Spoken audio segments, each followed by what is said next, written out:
안녕하십니까? 좋은 아침입니다.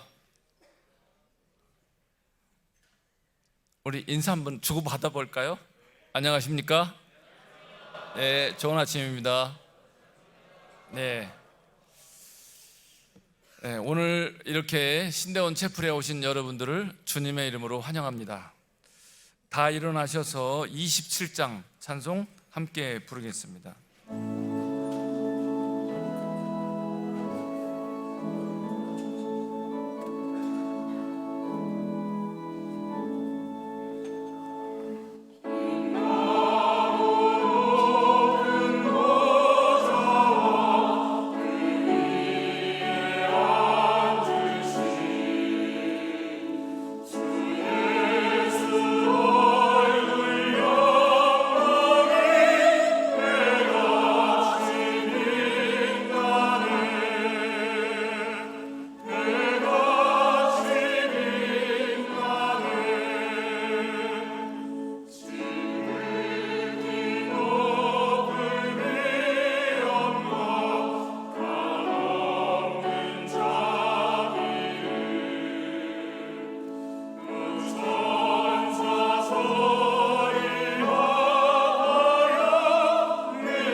다 자리에 앉으시겠습니다. 부활의 소망이신 하나님, 저희가 2년여 만에 다시 예배의 자리에 모이게 되었습니다. 이 감격의 자리에서 하나님을 찬양하며 영광을 올려드리나이다. 다시 모인 신학대학원 예배 공동체가 온전히 하나님의 현현을 경험하게 하옵시고, 이 예배를 통해 저희들 사이에 거룩한 교제를 이루게 하옵소서. 우리 주 예수 그리스도의 이름으로 기도하옵나이다. 아멘. 우리 모두 거룩하신 하나님의 존전에서 먼저 우리의 죄를 하나님께 고백합시다. 만일 우리가 죄 없다고 하면 우리는 자신을 속이는 것이요 진리가 우리 안에 있지 아니합니다. 그러나 만일 우리가 자신의 죄를 자복하면 신실하고 의로우신 하나님께서 우리의 모든 죄를 사해 주실 것이요 모든 불의에서 우리를 깨끗게 해 주실 것입니다. 함께 공동으로 참회의 기도를 먼저 드리겠습니다. 자비로우신 하나님, 어렵고 힘든 시간을 보내면서 저희들이 온전히 주님만 바라지 못하였음을 회개합니다. 그동안 비대면이라도 온전한 예배를 드리기보다 가벼운 마음으로 마지못해 예배를 드리기도 했고, 온전한 예물을 드리지 못한 때도 있었습니다. 저희의 영과 진리로 드려야 할 예배를 출석을 위한 예배로 여긴 적도 있었습니다. 오직 주님만을 바라는 삶과 경건에 이르는 삶을 외면하고 육신의 즐거움과 일상의 행복만을 추구하는 삶을 살 때도 있었습니다. 이 어려운 기간 동안 쇠락해진 저의 영혼을 불쌍히 여겨 주옵소서. 잠시 침묵 가운데 각자의 죄를 고백합시다.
여기 기쁜 소식을 들으십시오.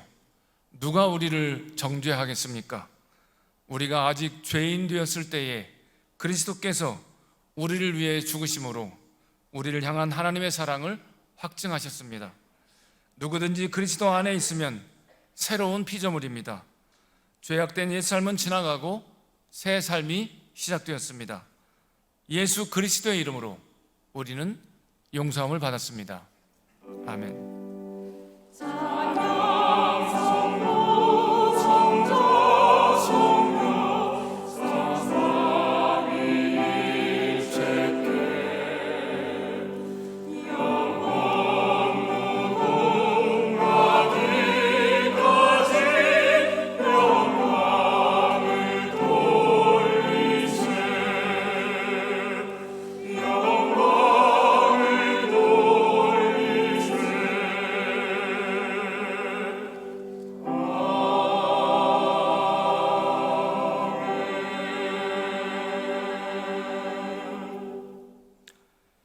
이 세상의 빛으로 오신 주님, 주님께서 주시는 말씀은 저희의 영혼에 빛을 주십니다.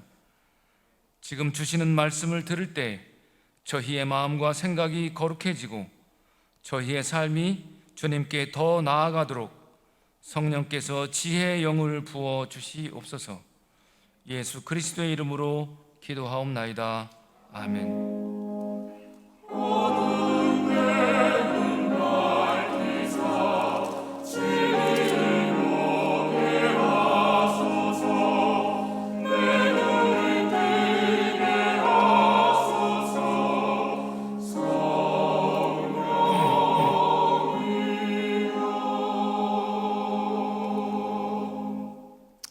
오늘 우리에게 주신 하나님의 말씀은 누가복음 4장 14절로 30절입니다. 제가 받들어 읽겠습니다.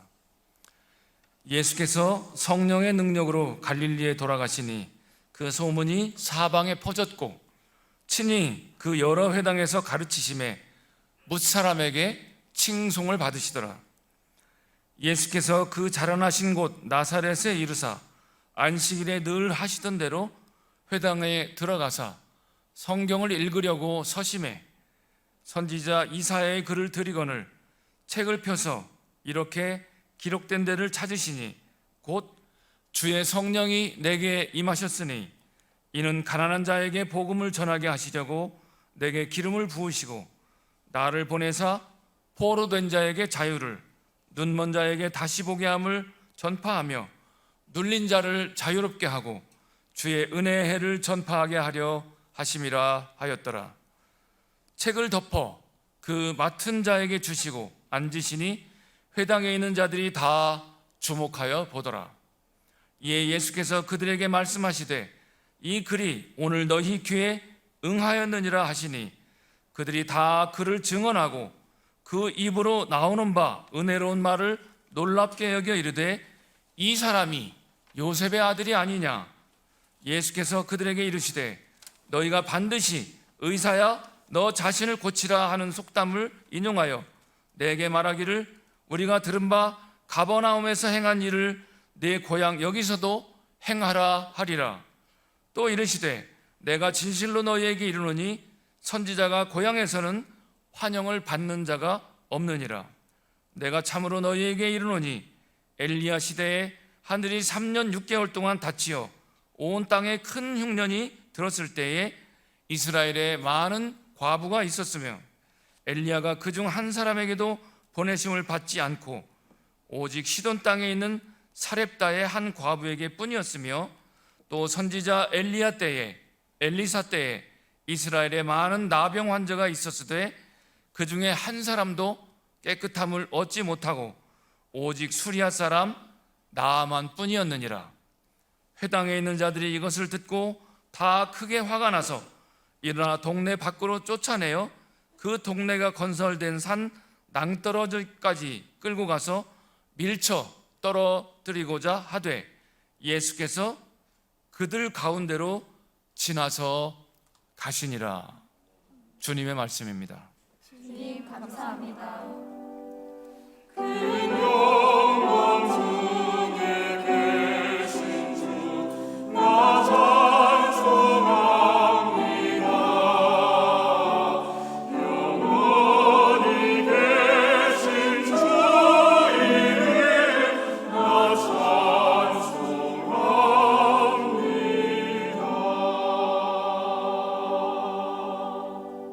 이제 총장님께서 나오셔서 이 글이 너희 귀에 응하였느니라 라고 하는 제목으로 말씀 증언해 주시겠습니다.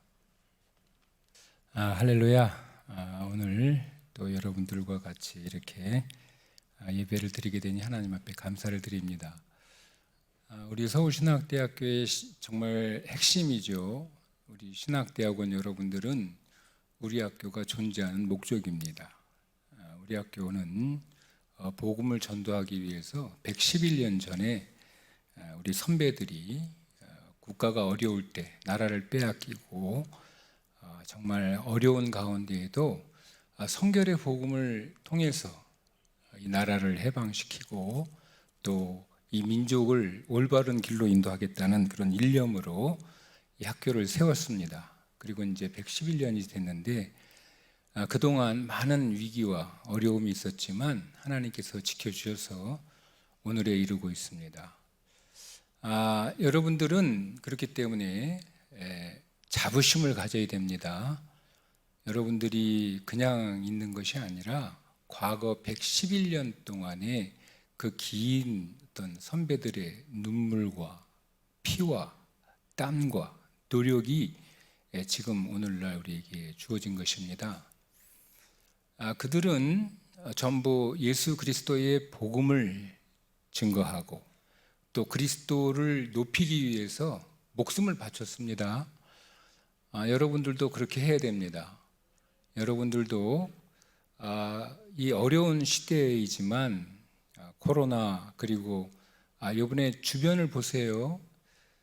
시대가 점점 어려워지죠. 아마 인류가 사는 역사 가운데 이렇게 세속적인 역사는 없었습니다.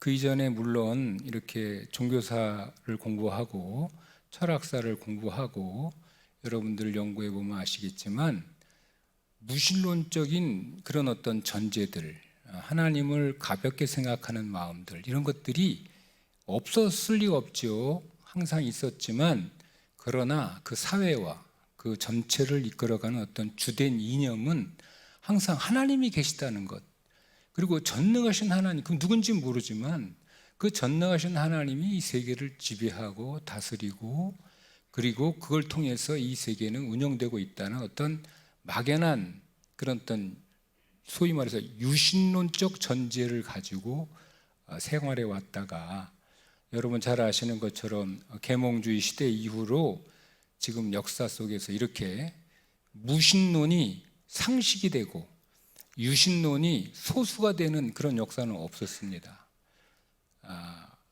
우리 역사 속에서 인간이 살아온 역사 가운데 이런 세대를 만난다는 것은 정말 어려운 그런 변화이고, 여러분들은 어떻게 생각할지 모르지만, 그래서 항상 맞는 건 아니지만 이제 그런 의미에서 그런 하나님을 잃어버렸는데 잃어버린 것조차 모르는 그런 그 무신론적인 전제가 상식이 되는 이런 사회를, 이런 세계를 가난한 시대다 이렇게 얘기할 수 있을 것 같아요. 정말 가난한 시대죠. 라오디아 교회에 말한 것처럼 안약을 발라서 낫게 하고 부유한 것 같지만 사실은 헐벗고 정말 비참한 지경에 있다는 것을 그걸 모르는 시대. 하나님을 거부하고 하나님 없이 사는 것이 상식이 돼서 오로지 그냥 이 세속적인 성공을 이 모든 어떤 가치의 중심에 두고 돈이 가치의 중심이 되는 사회, 이것은 정말 우리가 피해야 될 사회지요. 그리고 그런 세대인데 여러분들이 그런 어두움 속에 있습니다. 그런 어두움 사회 속에 놓여 있습니다. 하나님께서 왜 이렇게 하셨는지 우리는 알지 못하지만 여러분들은 빛이 되어야 됩니다. 어둠 속에 빛이 돼서 빛이 비치면 어둠을 물리치죠. 빛이 비치면 어둠이 밝아집니다. 여러분들이 빛이 되어야 됩니다. 그래서 이 그리스도로 말미암아 하나님께서 주시는 놀라운 은총으로 빛이 되어야 돼요. 하나님께서 이 역사를 다스릴 것입니다. 하나님께서 그런 이 세계를, 우리에게 주신 이 세계, 여기 이후를 극복하게 하실 하나님의 역사가 반드시 있을 것입니다. 그리고 여러분들이 그것을 신뢰하고 그 하나님을 인정하고 그 하나님을 기대하는 그런 여러분들이 되어야 됩니다. 오늘 우리가 읽은 본문 말씀은 사실은 그것이 전제입니다. 이스라엘의 역사 가운데 오늘 본문 말씀을 이해하기 위해서는 하나님은 역사의 주인이시다.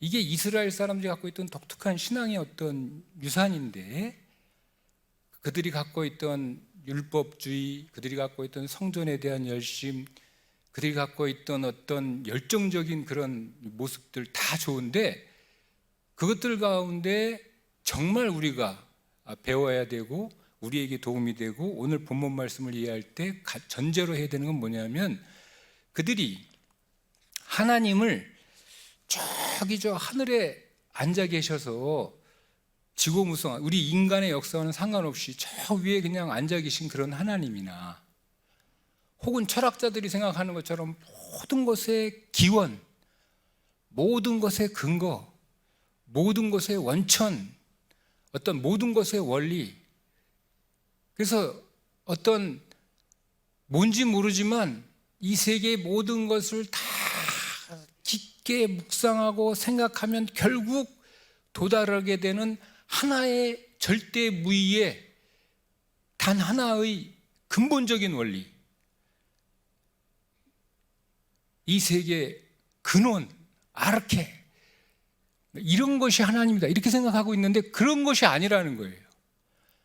그러니까 여러분들은 철학적이고 여러분들은 힐압적인 그런 사상을, 동양적인 사상을 이어받았기 때문에 우리도 모르는 사이에 우리 주변에 하나님은 어떻게 생각하냐면 저 위에 계신 우리는 다 도달할 수 없는 모든 것을 초월하신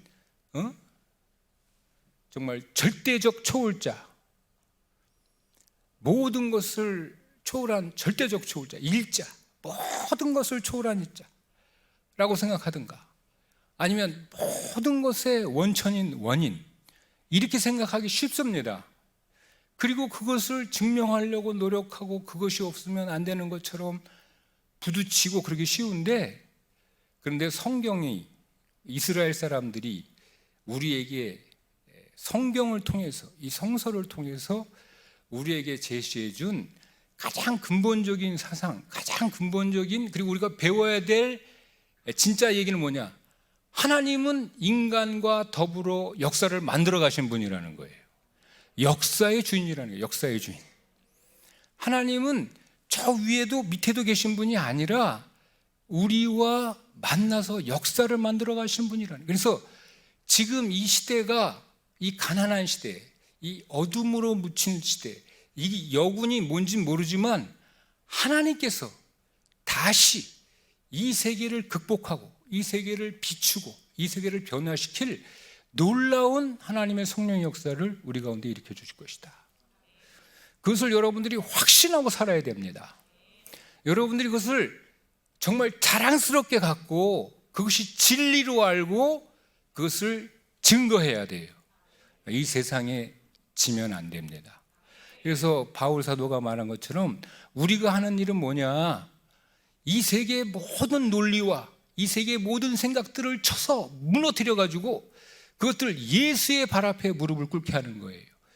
모든 사상과 모든 인식과 모든 생각들을 쳐서 예수의 발 앞에 무릎을 꿇고 그가 만유의 주, 만군의 주, 그리고 우리에게 오실 구세주 하나님이시라는 것을 증명하는 것이 여러분들이 해야 될 사명인 것입니다.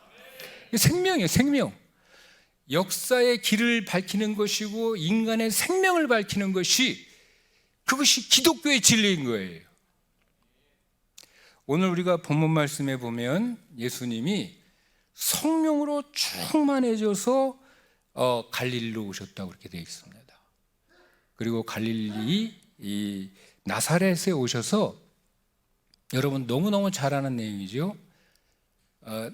회당에 들어가시니까 그 사람들이 규례대로 성경을 주어요.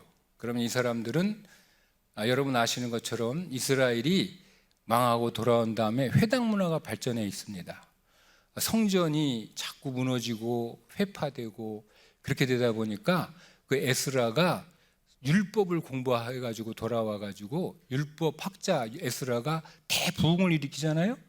그러면서 그 율법을 통해서 이스라엘의 민족적 정체성을 지켜가고 있었어요. 회당. 그래서 이스라엘이라는 나라는 참 이상한 나라예요. 살펴보면 하나님, 전능하신 하나님이 다스린다 그러는데 정치적 권세, 권력이 인간의 만들어낸 제도로서의 정치적 권력이 중심에 서 있는 것이 아니라 이 하나님의 말씀을 중심으로 하는 이 회당이 역사의 전면에 서게 되는 것을 보게 됩니다. 그래서 물론 여러분 잘 아시죠? 사무엘상 거기도 맨 처음부터 그 왕권이라는 게 등장할 때부터 그렇게 되잖아요. 왕권이라는 게 등장할 때부터 이스라엘 사람들이 왕을 달라. 그러니까 사무엘이 뭐라 그럽니까? 하나님이 뭐라 그럽니까? 사람들이 왕을 달라 그러니까, 야, 사무엘한테 쫓아와서 우리한테 왕을 주시오, 왕을 세워주시오 그러니까 사무엘이 말합니다. 섭섭한 거예요. 내가 하나님 말씀을 지키고 하나님 말씀을 가르치고 너희들을 잘 인도하고 있는데 나 말고 왕을 세워달라니 섭섭해서 그가 어찌할 바를 모르는 거죠. 하나님께 기도했어요. 근데 하나님 말씀하십니다. 사무엘에게, 사무엘아, 네가 섭섭해할 거 하나도 없다. 그 백성들이 왕을 구하면 너를 비난하는 것이 아니라 하나님을 비난하는 것이다. 나를 싫어하는 것이다. 그래서 왕을 세워주기를 원치 않아요, 하나님이. 그런데 인간들이 하도 왕을 세워달라고 하니까 할 수 없이 왕을 세워주는 거죠. 그래서 그 왕이라는 것이 이스라엘에서는 사실 갈등이에요, 갈등. 그래서 그 이스라엘에서 왕이 나라가 망하고 이스라엘이 잘 안 된 게 하나님의 뜻이야, 내가 보니까. 왜?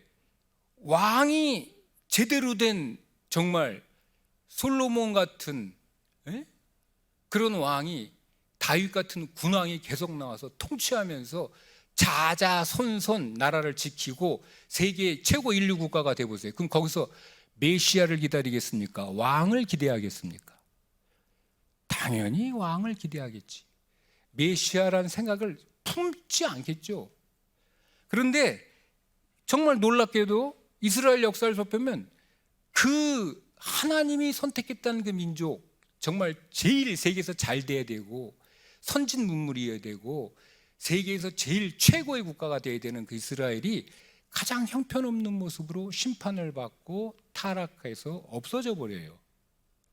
역사상에서는 자치가 정치적으로 없어져 버립니다. 그렇잖아요. 국가라는 것은 영토가 있어야 되고 국민이 있어야 되고 주권이 있어야 되는데 이것이 없어져 버려요. 그러니까 국가라는 게 없어. 그런데 그들 속에 남아있는 게 있어요. 근데 이상하게 그들 속에 남아있는 게 있어요. 뭐가 있습니까? 이 토라, 율법이 남아있는 거예요. 그것이 이스라엘 민족의 정체성을 형성해서 왕이라는 표상이 점점 뭘로 변해갑니까? 메시아, 종교적 메시아, 하나님의 영을, 하나님의 율법을 완성하게 만들 그 왕을 구하게 된다 이거예요. 왕. 하나님이 역사를 그렇게 주관하시는 거야, 이스라엘 역사를. 그런 가운데 예수님이 오실 때 어떤 때입니까? 여러분 생각해 보세요. 너무 신비합니다. 예수님이 오실 이때가 언제 때냐면 그들이 예루살렘에서 망했다가 다시 돌아와서 율법을 통해서 나라를, 율법의 에스라의 부흥같이 커다란 부흥을 이뤘어요. 나라가 회복돼야 되고 이제 이스라엘이 세계 최고의 나라가 돼야 돼. 근데 그 일이 벌어집니까? 그 일이 일어나지 않아요. 율법을 그렇게 목숨 바쳐 지키고, 여러분 그 문서를 읽어보라고. 그 중간기 문서를 읽어봐. 거기 보면 그 사람들이 어떻게까지 그 율법을 지키려고 그러냐면 막 그냥 정말 요즘으로 치면 파나티커들이지. 예? 테러와 그 모든 것을 조금도, 그러니까 제가 옛날에 독일에서 공부할 때 누구를 만난 적이 있냐면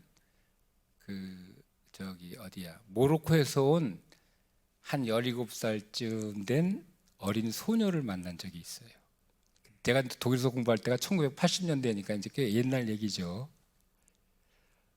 옛날 얘기인데 지금도 기억이 나. 그 모로코에서 온 그 17살쯤 된 그 조그만 근데 애가 까무잡잡하고 이쁘게 생겼거든. 근데 이 친구랑 난 같이 이제 독일어 코스에서 독일어 공부를 했어요. 그런데 말이죠, 이 연약한 그 여자의 소녀지, 소녀. 걔 입에서 무슨 말이 나오냐면은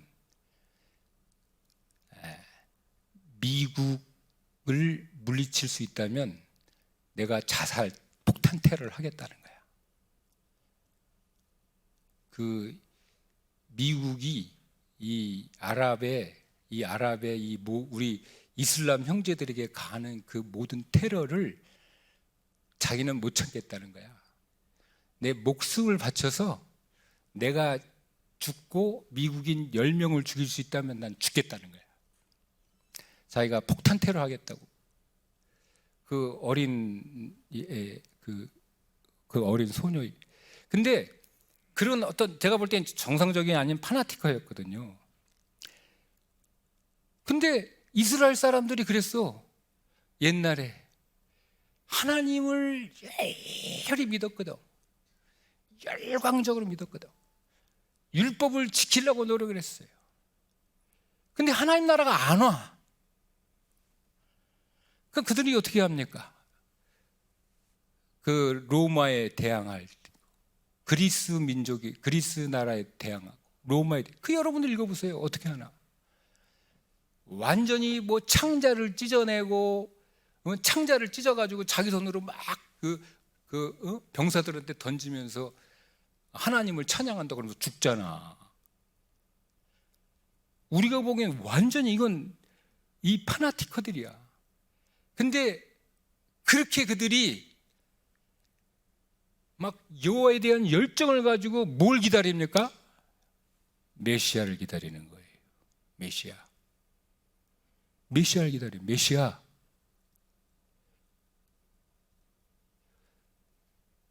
여러분, 작년에, 지금 좀 시간이 지나서 그렇지, 작년 재작년에 우리 한국을 휩쓸고 있던 열풍이 있었어요. 남녀노소 빈부귀천 기독교인 비기독교인 구별하지 않고 모든 사람들이 그 단어 하나에 목숨을 걸고 그것만 있으면 다 될 것 같고 그것만 있으면 행복해질 것 같고 그걸 얻기 위해서 노력하고 그걸 위해서 투쟁하고 그것 때문에 영끌하고 그것 때문에 다 합니다. 뭐? 에? 뭐 같아? 에? 뭐라고요? 아, 비트코인. 야, 비트코인 그래도 잘 아는 사람이라는 거야. 뭐? 아파트. 이 아파트 열풍이 아파트 열풍. 모든 민족, 모든 남녀노소 구분 안 하고 아파트 똘똘한 한 채, 야, 아파트 있으면 나 행복해질 거야. 제가 우리 학교에서 재작년에 갑자기 일을 하고 있는데 우리 기획처장이 쫓아와가지고 총장님 17억이 필요합니다. 장학금을 줘야 되니까 17억을 찾아오래. 내가 무슨 수로 갑자기 여기서 하늘에서 땅이 내가 뭐 저금해 놓은 게 있냐, 내가 뭐 어떻게 17억이 나오겠어요.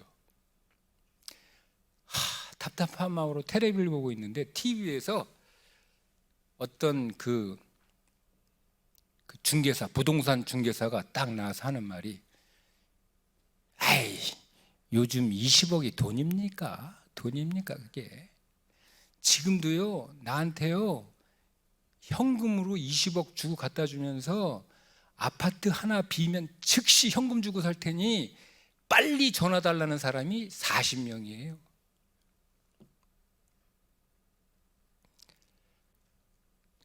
우리나라가 아파트 열풍, 전부 아파트.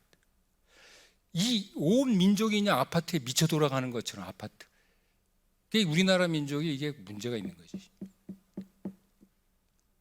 근데 이스라엘 민족은 그 아파트 열풍 같은 열풍이 있었어요. 어떤 열풍인 줄 아세요? 메시아 열풍이 있었다는 거야.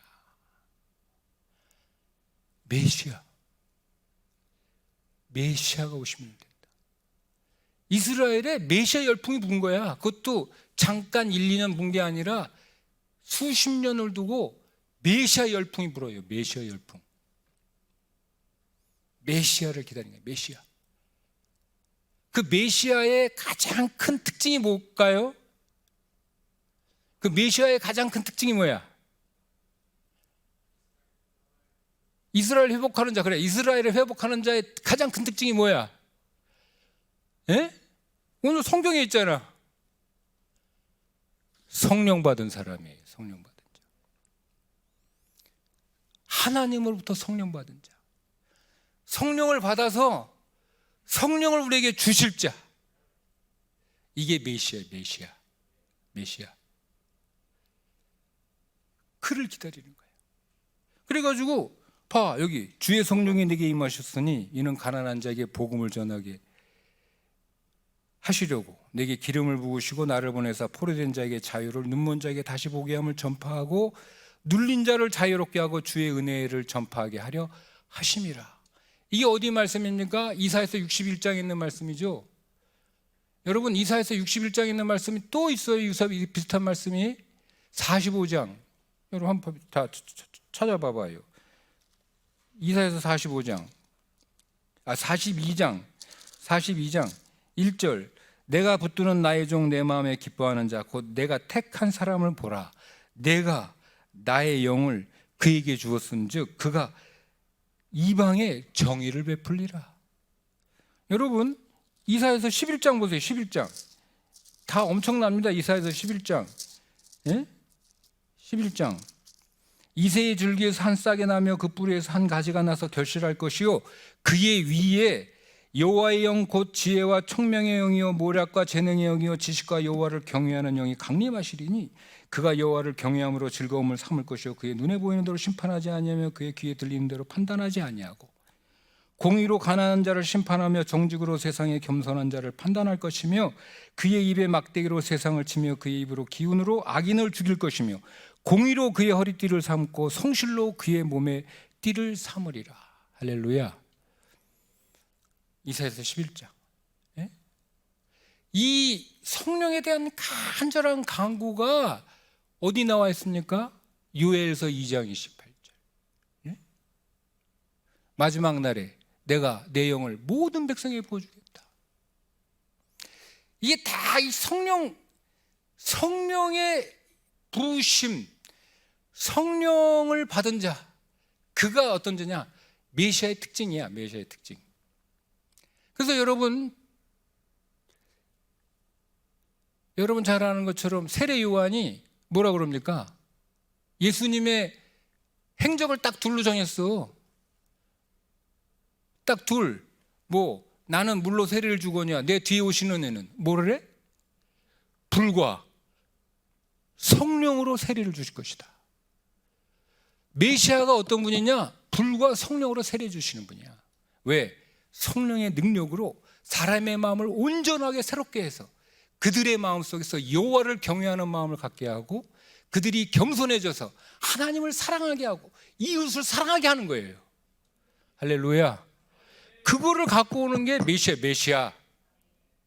근데 오늘 뭐라 그럽니까? 예수님이 그걸 읽고 책을 덮어 맡은 자에게 주니까 사람들이 저거 메시아 기절인데 제가 왜 저걸 읽었지? 하고 눈을 또 빤히 쳐다봤겠지. 그러니까 예수님이 뭐라 그럽니까? 21절에 이에 예수께서 그들에게 말씀하시되 이 글이 오늘 너희 귀에 응하였느니라. 이게 무슨 소리예요? 내가 누구다? 메시아다. 예수님의 메시아 선언이에요. 메시아 선언. 여러분, 하나님은 역사의 주님이십니다. 어둠 가운데 인간의 몸으로 오셔서 인간 가운데 거하시고 인간처럼 사시면서 십자가를 지시고 그 죽음의 세력을 뚫고 부활하심으로써 영을 우리에게 주신 분입니다. 그러므로 새 역사가 열리는 거예요. 새로운 역사가 열리는 것입니다. 인류가 아무도 알아보지 못하는 엄청난 어둠의 역사가 여러분 앞에 놓여 있는 것 같지만 성령이 역사하시면 성령의 새로운 세대가 반드시 오는 것입니다. 여러분, 예수 그리스도를 성서대로 믿으시길 축원합니다. 성서대로 하나님의 말씀대로 이것을 받아들이세요. 그리고 믿고 순종하세요. 여기 있는 대로 따라 기도하세요. 그러면 여러분들이 다 성령을 받게 되어 있습니다. 성령을 받으면 여러분들이 이 세계를 비추는 빛이 됩니다. 이 세계를 구원하는 구원자가 되는 것입니다. 여러분들이 다 그거라고 여기 와 있는 거예요. 지금 사실 여러분들이 교회 목회 다 좋은데 교회 목회는 바로 뭐냐? 이 빛이 되라고 있는 거예요. 여러분들이 이 세상을 살리는 빛, 이 세상을 온전하게 만드는 정말 능력 있는 구원자가 되라고 여러분들에서 훈련받는 것입니다. 사랑하고 존경하는 우리 대학원생 여러분, 하나님의 일은 여러분들의 손에 달려 있습니다. 하나님이 여러분들이 바뀌는 거예요. 이 중에서 누군가 이 말씀을 듣고 믿고 기도하고 애쓰면 그가 하나님의 주인공이 되는 거예요. 여러분, 하나님의 주인공 되시기를 축원합니다. 여러분들이 다 하나님의 주인공이 되세요. 그래서 이 나라와 민족을 살리는 위대한 하나님의 일꾼들 되시기를 주의 이름으로 축원합니다. 기도하겠습니다. 아버지 하나님, 하나님의 은혜와 사랑을 감사합니다. 우리에게 주신 성령의 능력대로 아버지 하나님, 우리가 예수를 향한 그리스도의 은총으로 이 땅에서 하나님으로부터 부여받은 그 권능의 힘을 받아서 화해의 복음을 증거하는 우리들 다 될 수 있도록 은혜 베풀어 주시옵소서. 우리 사랑하는 우리 후배들, 우리 신대원의 여러 후배들 주님께서 정말 긍휼히 여기시고 저들의 아픈 사정과 어두운 그리고 어려운 형편을 주님 극복할 수 있도록 축복하여 주시고 하늘의 문을 여시고 아버지 축복으로 함께 하셔서 아버지 하나님, 저들이 강건하게 이 세계를 능히 이고도 남는 그런 복음의 사자들 될 수 있도록 은혜 베풀어 주시옵소서. 주님께서 함께 하심을 쌓고 예수 그리스도 이름으로 감사하며 기도하옵나이다.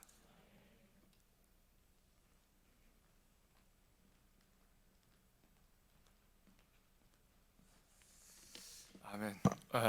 은혜로운 말씀 감사합니다. 우리 다 같이 한음성으로 사도신경으로 우리의 신앙을 고백하겠습니다. 나는 전능하신 아버지 하나님 천지의 창조주를 믿습니다. 나는 그의 유일하신 아들 우리 주 예수 그리스도를 믿습니다. 그는 성령으로 잉태되어 동정녀 마리아에게서 나시고 본디오 빌라도에게 고난을 받아 십자가에 못 박혀 죽으시고 장사된 지 사흘 만에 죽은 자 가운데서 다시 살아나셨으며 하늘에 오르시어 전능하신 아버지 하나님 우편에 앉아 계시다가 거기로부터 살아있는 자와 죽은 자를 심판하러 오십니다. 나는 성령을 믿으며 거룩한 공교회와 성도의 교제와 죄를 용서받는 것과 몸의 부활과 영생을 믿습니다. 아멘.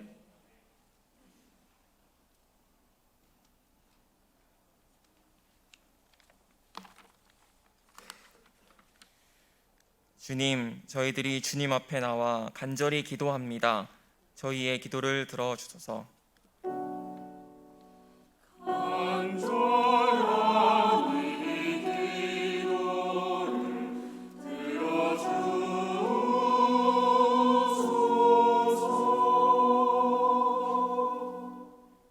거룩하신 주님, 다시 시작한 온전한 모임의 예전을 인해 감사드리오며 이 예전을 통해 예배 감격을 회복하게 하시옵고 저희들이 다시 신학대학원 예배를 통해 거룩한 교제를 이루게 하옵소서.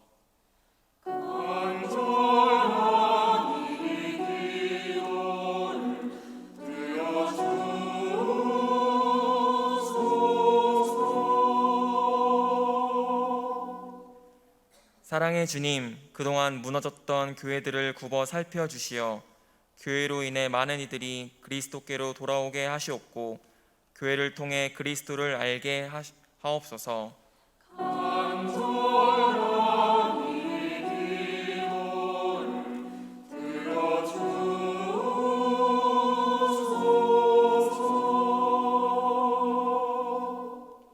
자비하신 주님, 우크라이나 전쟁으로 인해 목숨을 잃은 이들과 그 죽음을 슬퍼하는 가족들을 기억하시고 하늘의 위로 내려주시며 저희들도 그들을 위하여 기도하며 도움의 손길을 함께 내밀게 하옵소서.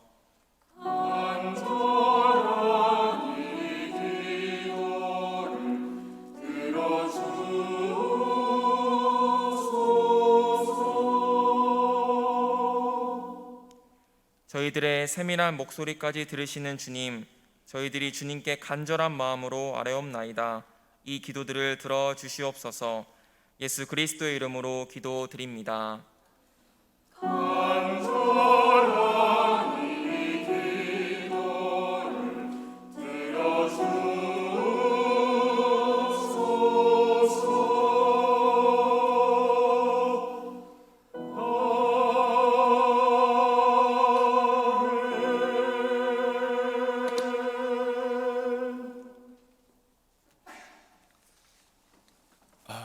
알리는 말씀입니다. 목회 현장 훈련센터 이번 학기 목회 박람회 강사 선호도 조사를 하려고 합니다. 참여하신 분들은 추첨을 통해서 선물을 드린다고 하니 많은 적극적인 참여를 바랍니다. 참여 기간은 어제부터 이번 주 금요일까지네요. 참고하시고요. 그다음에 교학과 광고입니다. 신학대학원 졸업종합시험 5월 16일부터 20일까지 진행됩니다.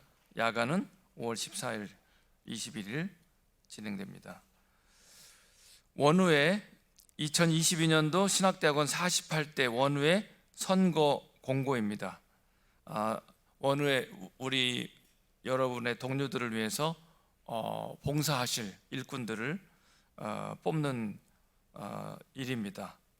여러분들 많이 지원하시고 많이 좀 관심 가져주시길 바라겠어요. 이제 사실 그 동안의 원우회는 2년 동안은 좀 코로나 때문에 많은 활동을 하실 수 없었는데 이제 이번에 뽑히시는 원우회는 아마 많은 일을 하셔야 될 거고 또 원우회를 통해서 여러분들이 우리 신학대학원이 많이 단합되고 또 단결되고 또 교제하고 나누고 아주 좋은 그런 이제 역할을 하시게 될 거예요. 그래서 많은 관심을 가져주시기를 바라겠습니다. 2022학년도 성봉설교대회 이거 여기도 많이 참여해 주시기 바랍니다. 신청 기간은 5월 3일 오늘까지네요.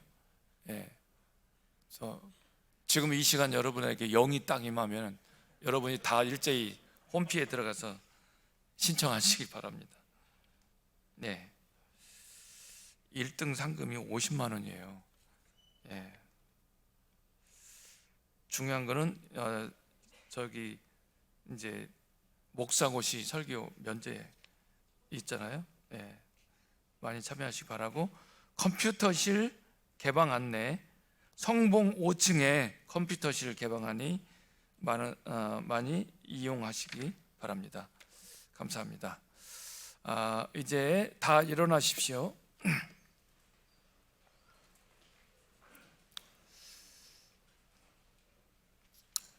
사랑하는 서울신학대학교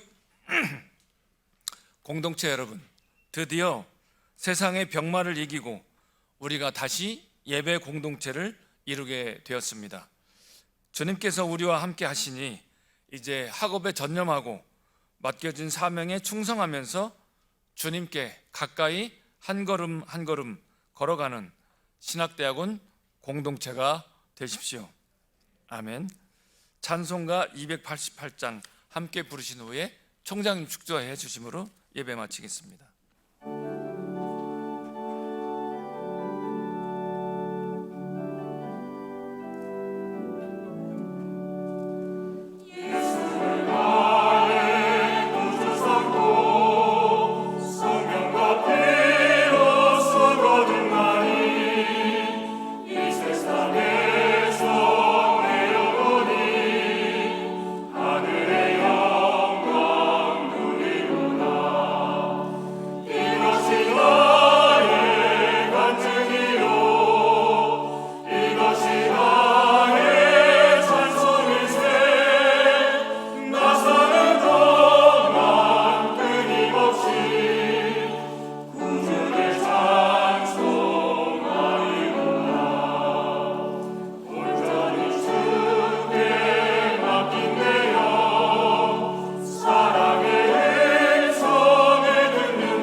이제는 모든 죄와 사망에서 얹어주신 우리 구주 예수 그리스도의 은혜와 아버지 하나님의 극진하신 사랑하심과 성령 하나님의 크고 놀라우신 은총이 이 자리에 참여한 당신의 사랑하는 모든 제자들, 우리 신대원, 우리 서울신학대학 교직원, 학생들 모든 분들 머리 위 지금부터 영원토록 함께 하시옵기를 간절히 축원하옵나이다.